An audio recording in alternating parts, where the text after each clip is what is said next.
ስቲቨን ስፒልበርግ ማለት ምን አይነት ዳይሬክተር ነው? የሆሊውድም ሆነ በዓለም አቀፍ ደረጃ ፊልምን ተመልካች የሆነ ማህበረሰብ በአጠቃላይ በእኩል ስራዎቹን በጣም የሚወድለት የሚያደንቅለት ምርጥ ዳይሬክተር ነው። ከስራዎቹ መሃልም የመጀመሪያዎቹ ጁራሲክ ፓርክ፣ ኢቲና በጣም ብዙ ድንቅ የሆኑ ስራዎችን ለዓለም አበርክተዋል። እርግጠኛ ነኝ ከድሮ ጀምሮ ብዙዎቻችሁ የእሱን ፊልሞች አይታችኋል ብዬ ተስፋ አደርጋለሁ። ግን የሚገርመው ነገር እሱ በጣም የሚያደንቀው ወይም ፌቨራይት የሆነው ቪለኑ ማን እንደሆነ ታውቃላችሁ? አብሮት ለመስራት በጠየቀው ሰዓት ላይ እምቢ ሲለው እሱን ለማሳመን ለማባበል ሙምባይ ድረስ እስከ መምጣት ተገዶ ነበር። እሱም ደግሞ ሌጀንድ የሆነው የዓለማችን በጣም ትልቁና ዝነኛው ቪለን አምሪሽ ፑሪ ነው ወይም አሻንቲ።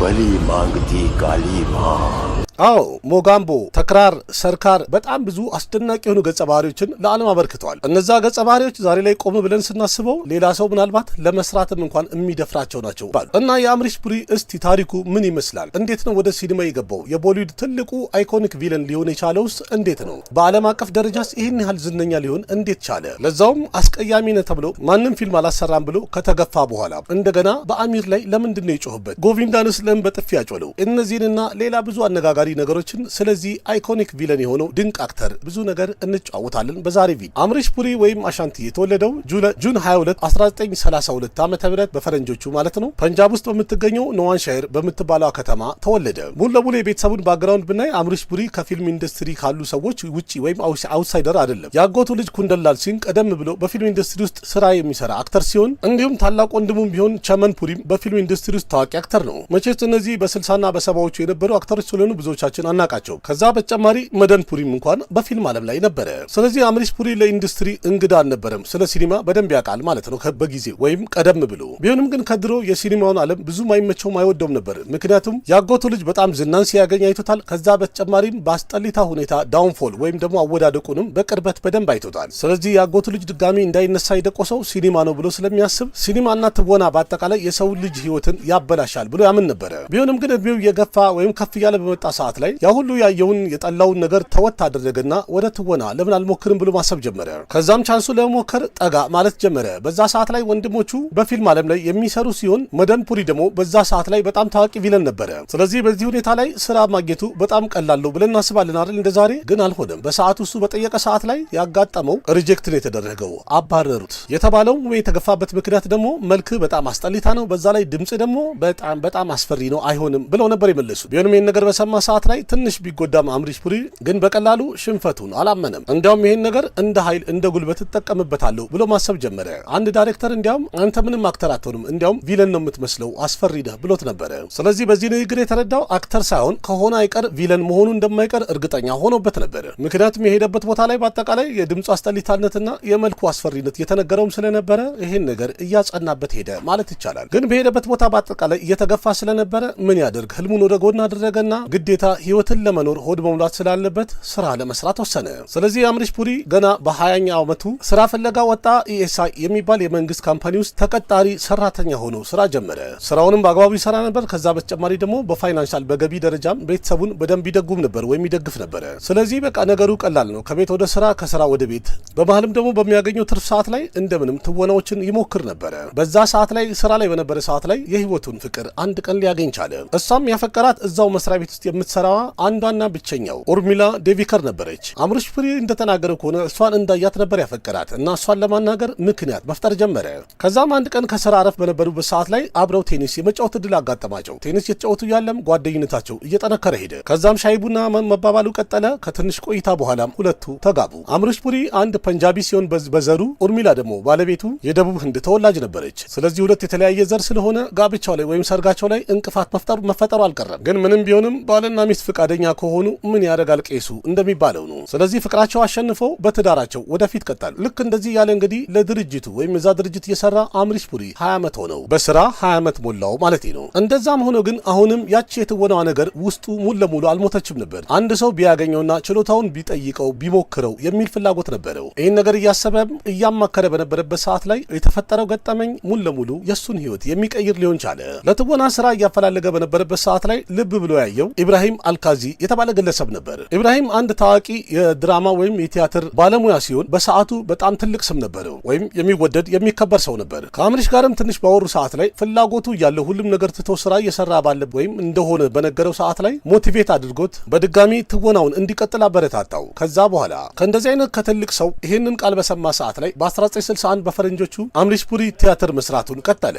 ቲያትርን በሚሰራ ሰዓት ላይ እጅግ በጣም ተወዳጅነቱ በጣም በኃይለኛው ከፍ እያለ ሄደ። ያው በዛ ሰዓት ላይ ከፊልም ጭምር ሰዎች ተመልካች ነበረው። ቲያትርን በጣም ይታይ ነበር። ከዛም ቀስ በቀስም የተለያዩ ፕሌዮችን እየተጫወተ በሄደ ሰዓት ላይ በቲያትሩ ዓለም ላይ አንድ ስም በጣም እየገዘፈ ሄደ። እሱም አምሪሽ ፑሪ የተሰኘው ነው። ተመልካቹም የአምሪሽ ፑሪን ቲያትሮች በሚያይ ሰዓት ላይ በትወናው በጣም ይፈዙ ነበር እና እሱ ያለበት ቲያትር በጣም ይወደድ ነበር። በዛ መሃልም ቲያትሩን ልብ ያለው የጊዜው ታዋቂው ዳይሬክተር ሰቴዴቭ ዱቤ የተባለው ነበር። አምሪሽ ፑሪ ሰቴዴቭ ዱቤን ሁልጊዜ ያመሰግነዋል። የኔ ሜንቶር ነው ይለዋል። ምክንያቱም በድምጼም በመልኬም በትወናይም በጣም ተመስጦ ለመጀመሪያ ጊዜ የቀረበኝ ብቸኛ ሰው እሱ ነው ያደነቀኝ ብሎ መስክሮለታል። ከዛ በተጨማሪም በደንብ ያዘጋጀውና ብቃቱን ችሎታውን አውጥቶ እንዲጠቀምም በደንብ ፖሊሽ ያደረገኝ እሱ ነው ብሎ መስክሮለታል። ያ ማለት የሱ ሜንተሩ ነው። ስለዚህ ፕሪቲቪ ቲያትር የሚባለው በጣም ታዋቂው ቲያትር ቤት በጣም ታዋቂውና ዝነኛው የቲያትር ተዋናይ አምሪሽ ፑሪ መሆን ቻለ። እንዲያውም በፈረንጆቹ በ1979 ዓመተ ምህረት ሰንጊት ናተክ አዋርድ የሚባለውን ወይም ከፍተኛ የሆነ የቲያትር ተዋናይ የሚሸለመውን ሽልማት መሸለም የቻለ ብቸኛ አርቲስት ሆኖ ነበረ። ከዛ በኋላ አምሪሽ ፑሪ የተለያዩ ማስታወቂያዎችን መስራት ጀመረ ለቲቪዎች። እና ታዲያ አሁን ትልቁ ጥያቄ ከዛ ከቲያትር ወጥቶ ይሄን ያህል ትልቅ ቪለን እንዴት ሊሆን ቻለ የሚለው ነው አይደል? አንዴ ጀምረናል እንጨርሰዋለን። መቼስ በክፍለት ትመለሳለሁ አልላችሁ። እስከዛው ቪዲዮ ላይክ እያደረጋችሁ ደጋግሜ ላይክ አድርጉላችኋለሁ፣ ግን ትረሳላችሁ። እየተመሰጣችሁ ይሆን እንዴ? እንደሚባለው ከሆነ ልክ እንደሌላው ጊዜ ቲያትር እየሰራ በነበረበት ሰዓት ላይ ቲያትር ቤት ውስጥ አንድ ትልቅ ዳይሬክተር ነበረ። እናም ዳይሬክተሩ ቲያትሩን ባየ ሰዓት ላይ አምሪሽ ፑሪ በጣም በአስገራሚ ሁኔታ በብቃት ቲያትሩ ሲጫወት አየው። ከዛም በኋላ አንድ ፊልም አብረን እንስራ ብሎ ጠየቀው። ያ ፊልምም ሬሽማ ኦር ሼራ በተሰኘ ፊልም አንድ ብሎ የፊልሙን ወይም የሲኒማውን ዓለም ተቀላቀለ አምሪሽ ፑሪ። कभी ऐसा नहीं हुआ रहमत खान, जो कभी नहीं होता वही एक दिन जरूर होता है, हमेशा यही हुआ है። ፊልሙን ለእይታ በቃ። ከዛም በኋላ ወረደ። በዚህ ስራው አምሪሽ ፑሪ ያን ያህል ትኩረትን አላገኘም። ከዛም በመቀጠል የሱ ሜንተር የሆነው ወይም ከመጀመሪያ ያበረታታ የነበረው ሰቴጂት ዱቤ የተባለው ዳይሬክተር በመራቲ የሰራው ፊልም ላይ ሻንታ ኮርት ቸሎ የሚለውን በድጋሚ ለሁለተኛ ጊዜ ሰራ። ይሄ ፊልምም አንድ የመራቲ ፊልም ስለነበረ ለአምሪሽ ፑሪ ብዙ ጠቀመው የሚባል ነገር አልነበረው። ሆኖም ግን አምሪሽ ፑሪ ቲያትሩንም ይሰራል፣ ስራውንም ይሰራል፣ እንዲሁም ቤቱንም ቤተሰቡንም ይንከባከባል። በዛው በሚያገኘው ክፍት ሰዓትም ቲያትሩና ፊልሙንም አብሮ እያጣጣፈ መቀጠል ጀመረ። በእርግጥ የመጀመሪያ ፊልሙን ባገኘ ሰዓት ላይ 40 ዓመት ሞልቶት ነበረ። ከዛም ከትንሽ ዓመት በኋላ በመቀጠል ፕሬም ፑጃሪ የተሰኘ ፊልም አገኘ። በዛውም ቀጥሎ हलचल सलाखेन ፕሪቲቪ በጣም ብዙ ፊልሞችን በላይ ደራረበ። इसीलिए तुम्हें 1 लाख रुपया दिया था, मगर तुम बदनसीब निकले። የሰራቸውን ፊልሞች በአጠቃላይ እንጥራ ቢባል ምናልባት ቪዲዮው ወደ 2 ሰዓት አይደርስብንም ብላችሁ ነው። ስለዚህ ልንጨርሰው ስለማንችል ዋና ጨዋታው ታሪኩ ላይ እናተኩርና እንሂድ።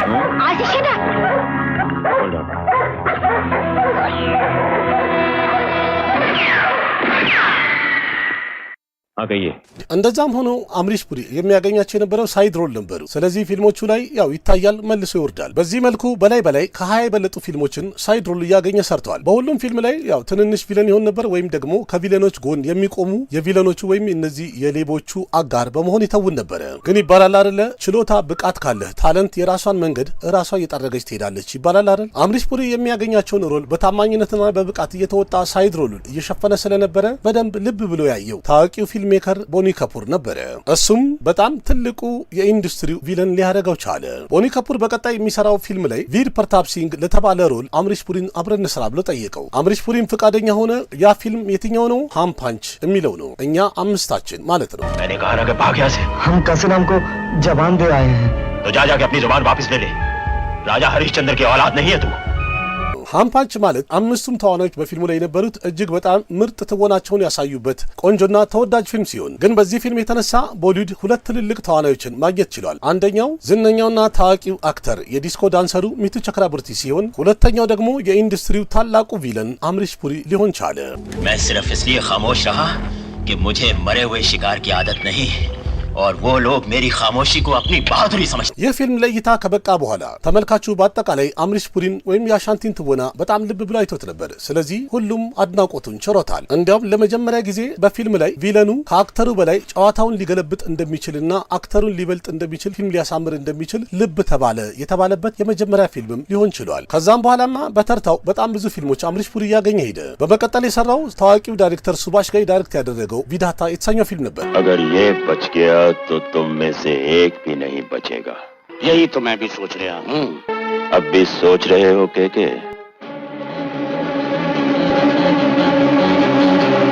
በዚህ ፊልም ላይ ጀጋወት ቾድሪ የሚለው ካራክተሩን መቼስ ዛሬም ድረስ በደንብ ይታወሳል።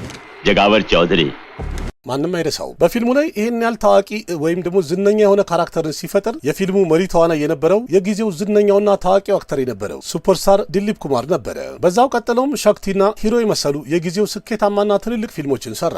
በእነዚህ ፊልሞችም በቪለን ካራክተር እጅግ በጣም ጠንካራ መሆኑን እያሳየና እያሳመነ ሄደ። ከዛማ ዳይሬክተሮች እንዳለ የሚሰሩትበት ፊልም ላይ በተለይ የሱባሽ ጋይ ፊልሞች ላይ ቪለኑ አምሪሽ ፑሪ መሆኑ ግድ የተባለ መሰለ። अदालत ऐसे खतरनाक मुजरिम को जिंदा रहने का हक कैसे देती है? ये बॉम्बे धारावाहिक का वो खतरनाक गुंडा स्मगलर है जो बच्चों के भविष्य को गुनाहों के कपड़ों में लपेटकर। አምሪሽ ፑሪ ለሰዓቱ ለስራው በጣም ታማኝ ነበረ። አንድ በሰዓቱ የነበረ ረዳቱ እንደተናገረው ከሆነ ለቀረጻ 12 ሰዓት አካባቢ ይደርሳል። 3 እና 4 ሰዓት ያህል ቀረጻውን ካደረገ በኋላ ማታ 6 ሰዓት ላይ ደግሞ ወደ ቤት ይመለሳል። በጊዜው በጣም አስገራሚ የሚያደርገው በህንድ ፊልም ኢንዱስትሪ ላይ ወይም በፊልም ኢንዱስትሪ ላይ ቀደም ብሎ በጣም ብዙ ቪለኖች ነበሩ፣ ግን ይሄኛው መልኩ እጅግ በጣም ለየት ያለና አይኮኒክ ነው። ከመልኩም በላይ ደግሞ ድምጹ በጣም ለየት ያደርገዋል። እጅግ በጣም ተወዳጅ ነበር ድምጹ።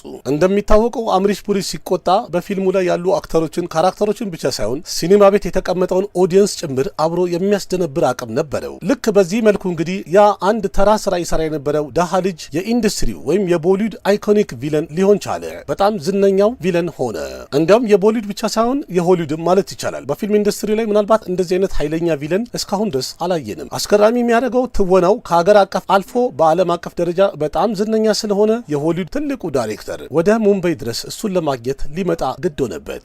አምሪሽ ፑሪ ቦሊውድ ላይ ወይም በህንዱ የፊልም ኢንዱስትሪ ላይ በጣም ታዋቂ ሆኖ ነበረ። ከዛ በመቀጠል በፈረንጆቹ በ1982 ጋንዲ የተሰኘውን ፊልም ሰራ። በዚህ ፊልም ላይ መሪ ተዋናዩ ታዋቂ አክተር ቤን ኪንግስሊ ጋንዲን ሆኖ የተወነበት ወይም የተጫወተበት ፊልም ነበር። በፊልሙ ላይ የጋንዲ አንድ ኮኦርዲኔተር ወይም ደግሞ መልእክት አስተላላፊ ሆኖ ነበር የተጫወተው አምሪሽ ፑሪ። የተሰጠውንም ቦታ ወይም ካራክተሩን በጣም በብቃት ነበር የተጫወተው። ፊልሙ እንደሚታወቀው የጋንዲ እንደመሆኑ በዓለም አቀፍ ደረጃ ተመልካችን ያገኘ በጣም ምርጥ ፊልም ነበር። ስለዚህ እነዚህን ፊልሞች የሆሊውዱ ዝነኛው ዳይሬክተር ስቲቨን ስፒልበርግም አይቶት ነበር ማለት ነው። ስቲቨን ጁራሲክ ወርልድ፣ ኢቲ እና ሽድለር ሊስት የተባሉ ዛሬም ድረስ የሚታዩ በጣም ምርጥ ክላሲክ የተባሉ ፊልሞችን ዳይሬክት በማድረጉ ይታወቃል። ግን እሱ አምሪሽ ፑሪ የተወነባቸውን ፊልሞች ባየ ሰዓት ላይ እብድን የሆነው የወሰነውም በቀጣይ የምሰራው ፊልም ላይ ቪለን የሚሆነው ይህ ሰው ነው ብሎ ወሰነ። ከዛም ጊዜ ሳያጠፋ ስቲቨን ስፒልበርግ ቀጥታ ከአምሪሽ ፑሪ ጋር ተገናኘ፣ ኮንታክት አደረገው። እናም ያለው ወደ አሜሪካናና ሆሊውድ ኦዲሽን እንድትሰጥ ፈልጋለሁ፣ ለስራ ፈልጋለሁ ነበር ያለው። ይሄ እንግዲህ በጣም ትልቅ ነገር ነበር። ምክንያቱም የሆሊውድ በጣም ታዋቂና ዝነኛ የሆነ ዳይሬክተር የኔ ፊልም ላይ ትሰራለህ ብሎ ማለቱ ለማንም ሰው ለየትኛውም ዓለም ላለ አክተር በጣም ትልቅ ነገር ነው። ግን አምሪሽ ፑሪ ምንም አልመሰለውም፣ እምቢ ነው ያለው። እንዲያውም ያለው ቀረጻ የምታረግ ከሆነ ወደ ህንድ መምጣት አለብህ፣ ለዛው ምን ያለሁት ሙምባይ ነው፣ ምክንያቱም ከዓለም ሁሉ የምታምረው የኔ ህንድ ናት ነበር መልሱ። ግን ስቲቨን ስፒልበርግ በጣም ወዶት ስለነበረ አምሪሽ ፑሪን ወደ ህንድ መጣ፣ አገኘው። ከዛ ሁለቱ አንድ ላይ ተቀናጁና ፊልሙን ሊሰሩ ቻሉ። ያ ፊልምም ኢንዲያና ጆንስ ኤንድ ዘ ቴምፕል ኦፍ ዶም የተሰኘው ፊልም ነው። बलि मांगती काली मां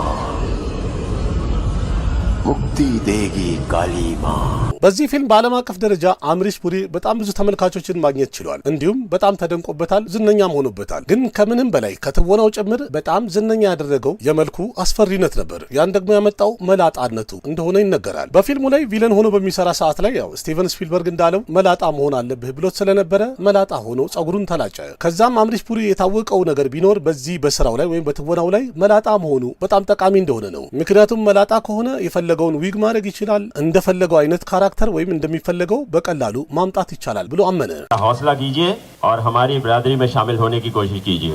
आपको ख्याल आने में, जो विचार आने में समय लगता है, ये निकालने के बाद बहुत जल्दी विचार आते हैं। ስለዚህ ያንን መልኩን ቀጠለና ከዛ በኋላ የሰራቸው ፊልሞች ላይ ቪለን ሆኖ ማለት ነው ያው በተርታው መላጣ እየሆነ ቀጠለ። ढोंग कभी रॉन्ग नहीं होता।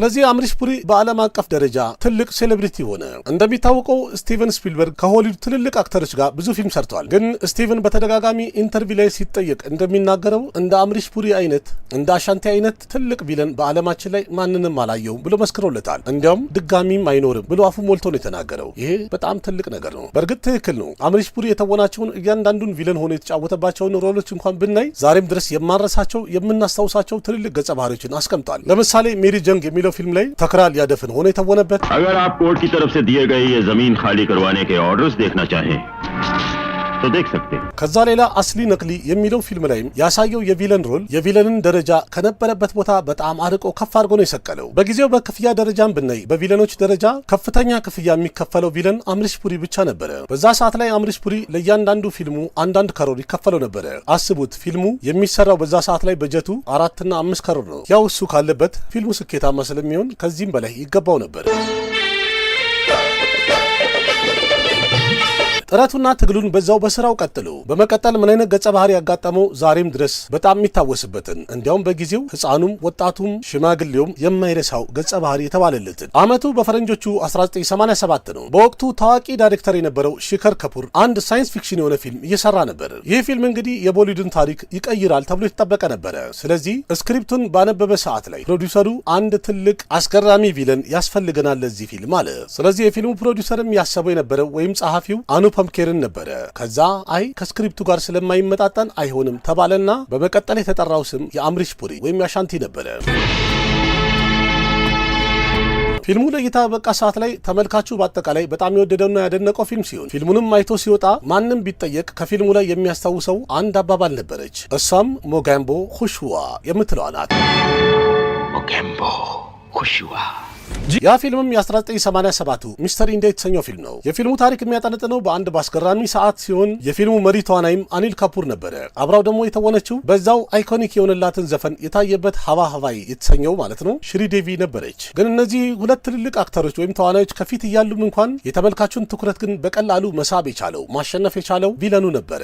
እሱም አምሪሽ ፑሪ ሞጋምቦ ነበር። ምን አለፋችሁ ህንድ ውስጥ ማለት ይቻላል በአጠቃላይ በየቦታው ሞጋምቦ የሚለው ስም በጣም ዝነኛ ሆኖ ነበር። तो तुम मिस्टर इंडिया हो?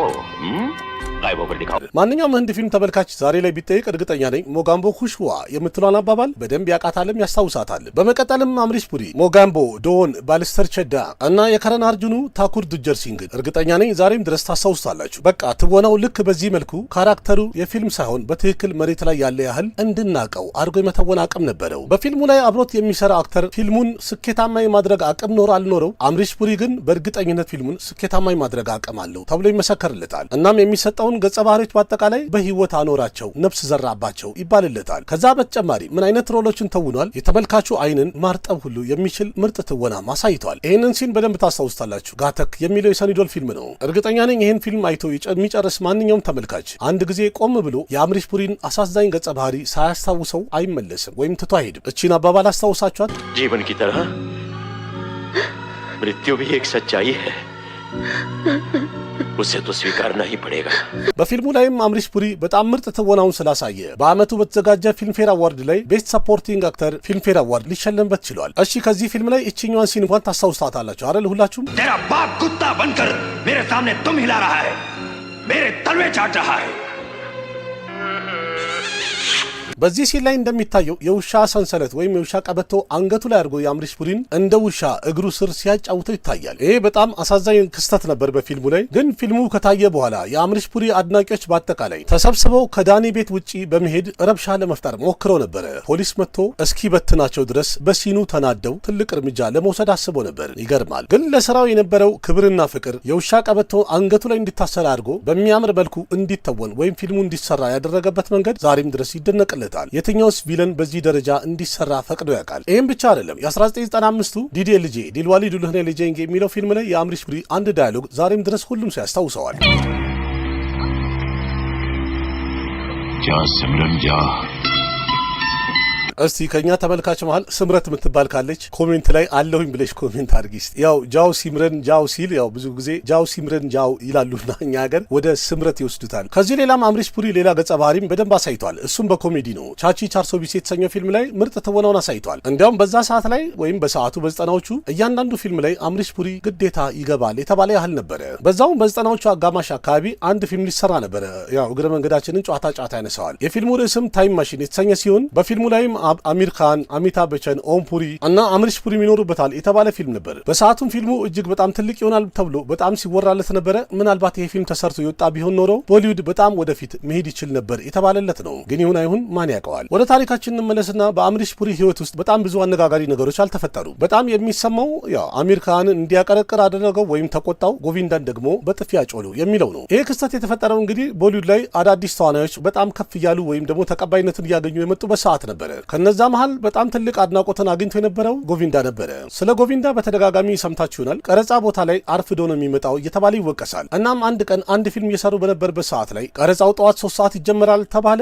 አምሪሽ ፑሪ ደግሞ ሰዓት አክባሪ ነው እና በሰዓቱ ደረሰ። ሙሉ ሴቱ ተዘጋጅቶ እንዳለ ቡድኑ እየጠበቀው፣ አክተሩ ግን ሊመጣ አልቻለም። አርፍዶ 7 ሰዓት ያህል ቆይቶ 10-11 ሰዓት አካባቢ ጎቪንዳ ደረሰ። ይህንም ባየ ሰዓት ላይ አምሪሽ ፑሪ እጅግ በጣም ስለተናደደ ቀጥ ብሎ ሄዶ በጥፊ ያጮለው። ይህም ብቻ ሳይሆን አሚር ካን ያው እንደሚታወቀው ረዳት ዳይሬክተር ሆኖ የሰራበት ዘበርደስት የተሰኘው ፊልም ነበረ። ረዳት ዳይሬክተር ስለሆነ እንግዲህ ቦታው ላይ ስልጣን አለው፣ እንደ ዳይሬክተር የማዘዝ አቅም አለው። እንደሚታወቀው ደግሞ አሚር ካን ያው ሚስተር ፐርፌክሽኒስት ይባላል አይደለ? ከድሮም ጀምሮ ሁሉም ነገር ፐርፌክት እንዲሆን ጥረት ያደርጋል። ስለዚህ ቀረጻ በተጀመረ ሰዓት ላይ አምሪሽ ፑሪ በትክክል እየተወነ አይደለም ብሎ ቅሬታ አቀረበ። ስለዚህ በትክክል እስከሚመጣ ድረስ አምሪሽ ፑሪ አንድ ሲንን በጣም ብዙ ጊዜ እንዲደጋግም አደረገው። በጣም ብዙ ጊዜ የደጋገመ ቢሰራም አሚር ካን ግን ሊረካ ወይም ደግሞ በቃ ሊለው አልቻለም። በጣም ስለተናደደም አምሪሽ ፑሪ ወይም አሻንቲ አሚር ካን ላይ አንባረቀበት። ይሄ ነገርም እንግዲህ አሚር ካን ያልጠበቀው ነገር ስለነበረ በሰዓቱ በድንጋጤ አቀርቅሮ ነው ያለፈው። ይህን ነገር ባየ ሰዓት ላይ ዋና ዳይሬክተሩ የአሚር ካን አጎቱ ነው ናስር ሁሴን በመሃላቸው ገባ። አሚር እያደረገ ያለው እያዘዘ ያለው ስራው ስለሆነ ነው፣ እባክን ተረጋጋ ብሎ ሁለቱን አግባባቸው። ከዛም አምሪሽ ፑሪም ስለ ጮህበት ስለተቆጣው ይቅርታ ብሎ ታለፈ። እንግዲህ እነዚህ አነጋጋሪ የሚባሉ ትንንሽ ክስተቶች ናቸው በስራ ህይወቱ ላይ ያጋጠሙት። ከዛ በተጨማሪ ሌላውን ብናይ የአምሪሽ ፑሪ የስራ ህይወቱ በጣም ያማረና ጽድት ያለ ነው። ህንድ ውስጥ በጣም ታዋቂ የሆነ ራማይና የሚል ድራማ ነበረ። የቲቪ ድራማ ማልነው ረጅም እና በዛ ፊልም ላይ የራቨንን ሮል እንዲተውን አምሪሽ ፑሪ ተጠይቆ ነበር። ግን በሰዓቱ አምሪሽ ፑሪ የመሰለው የቲቪ ስራማ አልሰራም የሲኒማ እንጂ ብሎ እንደዚህ ትንንሽ ስራዎችን ላለመስራት እምቢ ብሎ ተወ። ከዛም ይሄን ገጸ ባህሪ አርቪን ትሪቬዲ አግኝቶት መተወን ችሏል። ግን የሚገርመው በጣም ታዋቂና ዝነኛ የሆነ የቲቪ ድራማ ነበረ ዛሬም ድረስ የሚታወስ። ግን እንደዛም ሆኖ ያው ራማይና የተሰኘው ድራማ በአኒሜሽን ተሰርቶ አሁንም በሲኒማ የታየ ነው ያለው። በጣም ብዙዎች የሚወዱትና ደጋግበው የሚያዩት ነው። እዛ ላይ የራቨንን ሮል በድምጽ የተወነው አምሪሽ ፑሪ ነበረ።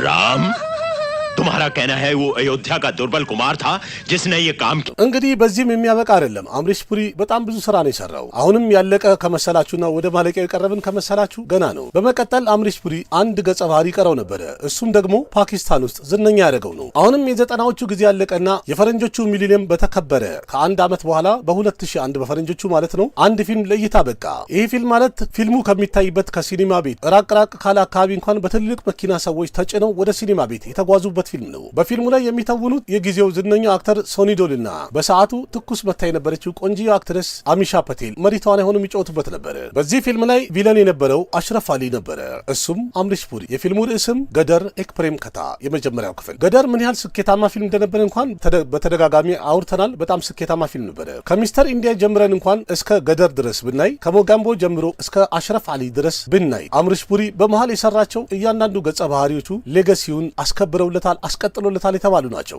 መቼም ቢሆን ስናየው የማንረሳው አሁን በቅርቡ ቀንጨብ አድርጌ ቲክቶክ ላይና ፌስቡክ ላይ ከተረጎምኩት በኋላ ብዙዎቻችሁ በጣም እንደወደዳችሁት የነገራችሁኝ ናይክ የተሰኘው የአኒል ካፑር ፊልም ላይ ቺፍ ሚኒስተሩን አስታውሳችሁ?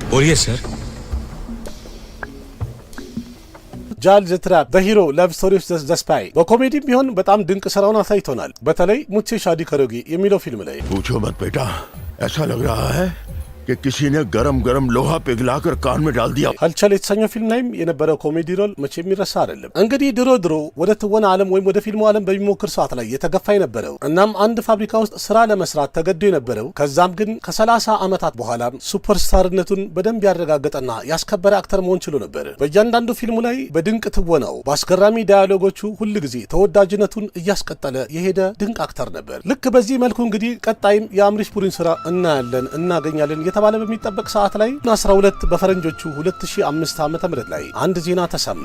እሱም አምሪሽ ፑሪ በፊልሙ ዓለም ላይ በጣም ትልቁና ዘ ግሬተስት ቪለን የሚባለው ዝነኛ አክተር አሁን በዚህ ዓለም ላይ የለም ተባለ። ጃንዋሪ 12 2005 በፈረንጆቹ ለአድናቂዎችም ሆነ ለሲኒማ ወዳዱ ማህበረሰብ በጣም አሳዛኝ ቀን ነበር። ምክንያቱም ያ ቀን ማለት አንድ አርቲስት ያጣንበት ቀን ነበር። እያንዳንዱ ፊልሞቹን ለዛ ባለው ቁጣውና ጩኸቱ የማሳመር አቅም የነበረው ድንቅ አክተር ከዚህ ዓለም በሞት የተለየበት ቀን ሆነ። ዛሬ ላይ ስለሱ ህይወት ታሪክ ስንሰማ እርግጠኛ ነኝ አሟሟቱን በጣም አዝነን ይሆናል። ግን ከዛ የበለጠ የሚያሳዝነው ነገር በህይወቱ በጣም ብዙ ህመሞችን ችሎ ነበር ይኖረው። ዋና ጉዳዩ የሚጀምረው በፈረንጆቹ በ2003 ጃል ዘ ትራፕ የተሰኘውን ፊልም እየቀረጸ በነበረበት ሰዓት ላይ አደጋ ይደርስና አምሪሽ ፑሪ ይጎዳል። በጉዳቱም በጣም ብዙ ደም ፈሶት ነበረ። ወደ ሆስፒታል ከተወሰደ በኋላ የደም መጠኑ አነስተኛ ስለሆነ ተጨማሪ ደም ያስፈልገዋል ተባለ። ስለዚህ ደምም የሚያስፈልገውን ለመለገስ ተገኝቶ ስለነበረ የሱ የደም ሳምፕል በሚመረመር ሰዓት ላይ ሌላ አንድ ችግር ፊት ለፊት ወጣ።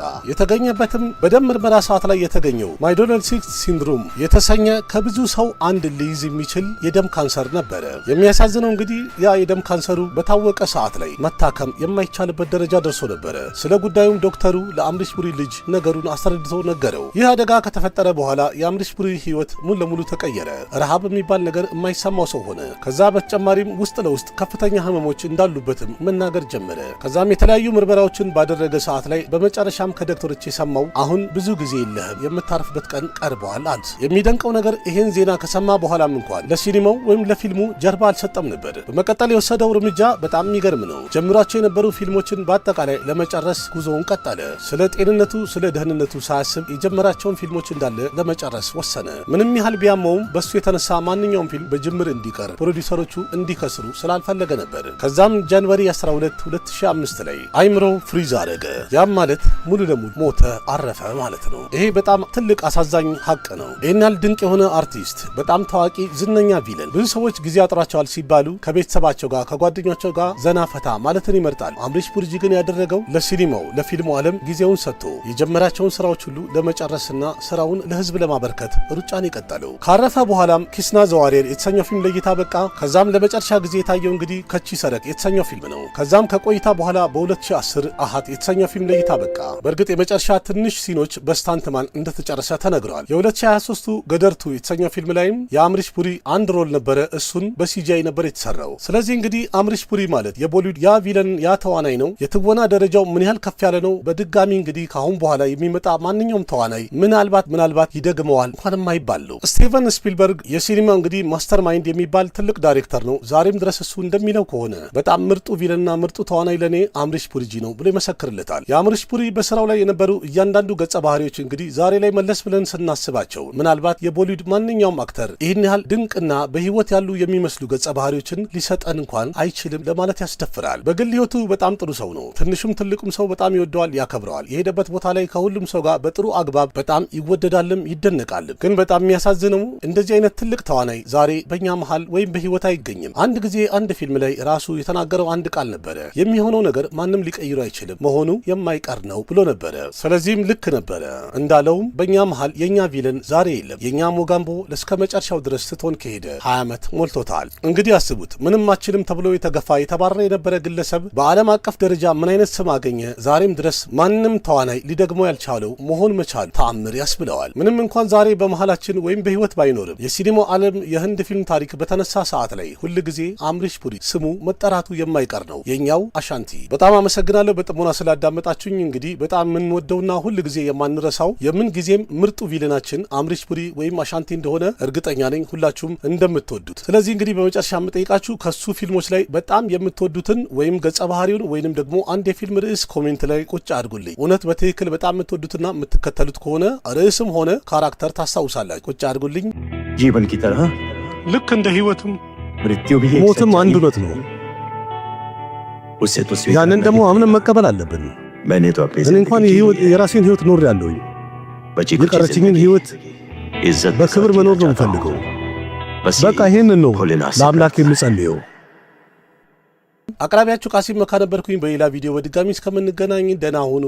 ባባይ ना जाने कैसा एहसास है बुझती नहीं है क्या प्यास है क्या नशा इस प्यार का